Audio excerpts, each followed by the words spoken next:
Halo, gue kembali lagi dengan hoodie kebanggaan gue yang setiap video pasti ada. Dan tidak lupa juga kacamata gue. Alright, kali ini gue akan ngebahas seseorang yang maniak membunuh karena sebuah ilmu. Bagaimana kalian menanggapinya? Apakah kalian sebegitu pengennya mendapatkan ilmu yang kalian inginkan sekarang? Jadi kali ini gue akan ngebahas seseorang yang sangat pintar dan memang dijuluki orang pintar juga, yaitu Dukun AS. Sebelum kita mulai, lebih baik kalian subscribe dulu, gue kasih waktu. Sudah? Oke, kita ke intro dulu.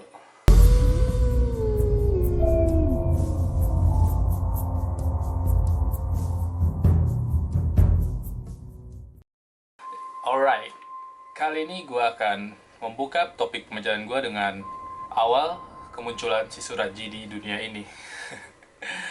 Jadi si Suraji ini lahir pada tanggal 10 Januari 1949. Itu 4 tahun setelah kemerdekaan Indonesia. Suraji lahir dari orang tua yang bernama Jogan dan Satik.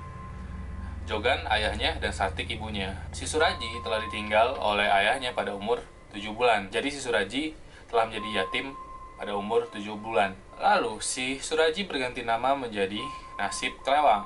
Nasib Kelewang itu sejarahnya pada suatu hari si Nasib bermain-main di belakang rumahnya. Di situ terdapat sumur. Nah, si Suraji pun kecebur, nyungsep istilahnya ke sumur tersebut. Lalu entah bagaimana caranya si Suraji pun bisa lolos dari maut yang akan menimpanya di sumur. Lalu sejak saat itu dia dipanggil Nasib. Dan dia juga suka mencuri lembu sambil membawa kelewang. Nah, kelewang menjadi ciri khasnya dia, makanya dia dipanggil Nasib Kelewang oleh ibunya serta orang-orang sekitar. Ibunya Satik mengungkapkan bagaimana masa kecilnya si Suraji. Suraji pada waktu dia kecil, pada umur 12 tahun, dia suka membaca buku-buku peninggalan ayahnya tentang dunia perdukunan. Suraji pun mengatakan bahwa dia sering dikunjungi oleh ayahnya di dalam mimpi. Ayahnya pun mengajari berbagai macam ilmu kedukunan. Entah dia jadi sakti apa tidak. Lalu pada umur 27 tahun, si Suraji pun menikah dengan seorang perempuan dari Pekanbaru, yaitu cinta pertamanya dia pada umur saat itu, yang dimana nama istrinya yaitu Tumini. Hasil pernikahan dia dengan Tumini itu menghasilkan 4 orang anak, dan itu laki-laki semua. Si Suraji pun tidak suka dengan semua anak yang dia punyai itu laki-laki, karena dengan rasa yang tidak bersyukur tadi, si Suraji pun berniat menikah lagi dengan wanita lain. Dan keputusan Suraji ditentang oleh ibunya yang bernama Sartik tadi. Dan ibunya Sartik betapa terkejutnya dia setelah mengetahui bahwa Suraji yang ingin dinikahi oleh dia adalah adik kandungnya dari Tumini tersebut, yang bernama Tuminah dan Ngatiah. Jadi mereka bertiga menikah dan satu rumah semuanya. Dan hal itu pun sebenarnya ditentang oleh masyarakat dan orang-orang sekitar yang kenal dengan Suraji. Tapi dia tidak mempedulikannya, dia tetap melanjutkan apa yang dia inginkan. Nah, dari saat itu Suraji dikenal sebagai pria yang tidak biasa, walaupun bentuknya dia adalah pria yang biasa-biasa saja. Suraji telah menjadi playboy pada usia dia 27 tahun dan menikahi satu keluarga, bisa dibilang satu keluarga.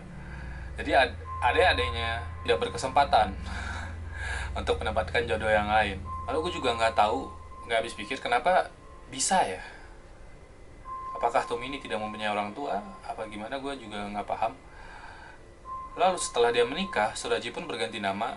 Yang awalnya dia sering dipanggil Nasib Kelewang, dia merubah namanya menjadi Ahmad Suraji. Lalu karena dia sering didatangi oleh sosok ayahnya di dalam mimpi, orang-orang mulai percaya dengan Suraji, dia memiliki kesaktian. Banyak orang-orang yang datang kepada dia untuk meminta hajat atau apapun yang dia inginkan. Seperti misalnya dia pengen cantik, pengen auranya keluar, pengen langgeng sama pasangannya, pengen usahanya laris, dan segala macam, mereka datang ke Suraji.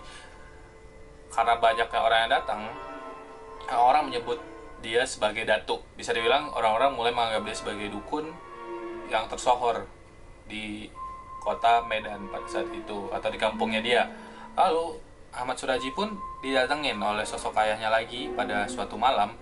Lalu ayahnya mengatakan dia akan memberikan sebuah ilmu yang dimana ilmu itu bisa menyembuhkan orang sakit dan sangat berguna bagi Suraji untuk menolong orang-orang. Tetapi syaratnya dia harus meminum air ludah 72 wanita yang telah meninggal. Lalu si Suraji pun sangat menginginkan ilmu tersebut, tapi dia berpikir bagaimana caranya mendapatkan ilmu itu dengan cepat. Mau sampai kapan gue menunggu ada 72 wanita meninggal? Ini bakal ngambil waktu gue banyak banget. Begitu pikiran Suraji. Tapi karena niat si Suraji pengen mendapatkan ilmu yang utuh yang dibilang oleh ayahnya tadi, si Suraji pun menipu wanita-wanita yang ingin terlihat cantik dan ingin dibukakan auranya tersebut. Si Suraji menipunya dengan, kalau mau kelihatan cantik lo harus tapa pendem, kata dia gitu. Si Suraji mengatakan syaratnya dia harus datang ke tempat si Suraji sehabis maghrib, tapi dia tidak boleh mengatakan pada siapapun dia datang ke Suraji. Dia harus mengatakan kepada orang yang ada di rumahnya keluar kota untuk beberapa hari dan menginap. Itu yang dibilang Suraji sebagai syaratnya. Lalu banyak wanita yang terjaring. Sehabis maghrib kliennya datang ke Suraji. Suraji pun menuntun wanita tersebut ke suatu ladang. Suraji pun mulai menggali. Lalu si wanita tersebut dimasukkan ke lubang yang telah digali sama Suraji tadi. Lalu si Suraji pun membunuhnya. Setelah itu dia menghisap air ludah dari wanita tersebut. Sangat menjijikan kan? Demi sebuah ilmu. Pada suatu hari ada seorang tukang ladang menemukan tengkorak di ladang tebu yang ada di situ. Dan si tukang kebun pun memanggil polisi. Lalu polisi menggeledah semuanya dan tidak menemukan bukti apapun pada saat itu. Jadi kasusnya ditutup dulu. Nah, tidak tahu siapa yang membunuh wanita tersebut. Kodoknya mulai terbongkar oleh wanita terakhir yang jadi korbannya, yaitu bernama Dewi. Dewi adalah seorang wanita yang pada saat itu dia bertengkar dengan suaminya dan itu sudah diambang perceraian, dan Dewi pun tidak ingin cerai. Lalu Datuk menyarankan jika dia mau langgeng dengan pasangannya, dia harus melakukan tapa pendem ini. Lalu si Dewi pun pergi menggunakan becak ke tempat si Datuk. Selama di becak kan yang seharusnya Dewi tidak mengatakan kepada siapapun dia bakal datang ke rumah si Datuk. Dia mengatakan ke tukang becak tersebut. Lalu Dewi pun sampai ke rumah Datuk, dan pada malam itu Dewi tapa pendem dengan si Datuk atau Suraji tadi. Lalu akhirnya si Dewi meninggal. Lalu orang tua Dewi mencari Dewi kemana-mana dan tidak menemukan. Lalu seorang tukang kebun yang menemukan tengkorak di awal di kebun tadi menemukan jasad seorang wanita telanjang di ladang tebu miliknya. Lalu yang tadi sangka-sangka ternyata itu adalah jasad Dewi yang dibunuh oleh Suraji tadi.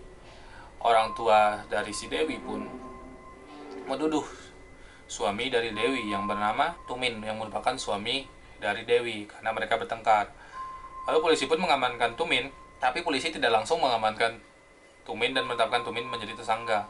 Lalu pada suatu hari ada pengakuan dari tukang becak pada malam di mana Dewi hilang.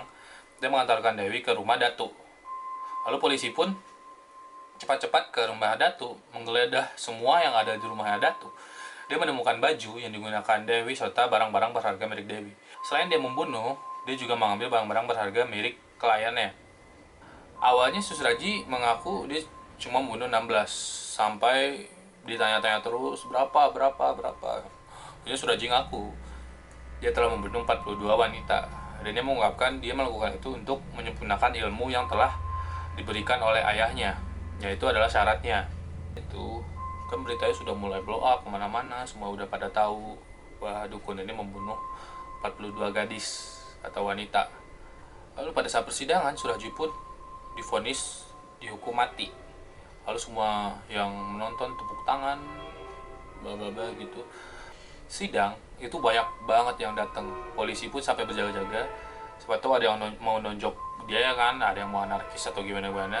Dengan semua kekhawatiran polisi, ternyata tidak terjadi apapun. Banyaknya orang yang menonton, mereka cuma kepo gimana bentuk dari dukun tersebut.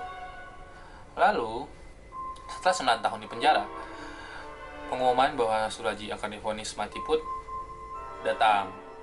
Suraji pun tampak gelisah dan gusar pada saat itu. Ya namanya juga manusia ya kan, yang bakal dihukum mati. Suraji pun meminta permintaan terakhir, dia ingin bermesraan semalam saja dengan istri tertuanya dia, yaitu Tumini.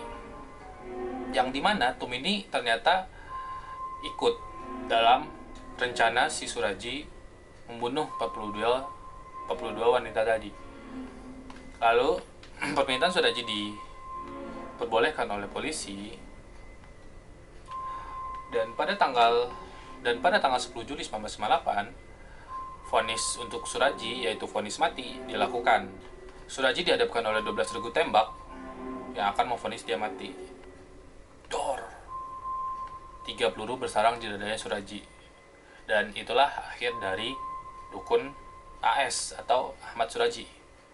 Dan itulah cerita dari seorang dukun pembunuh berantai yang terkenal di dunia pada saat itu.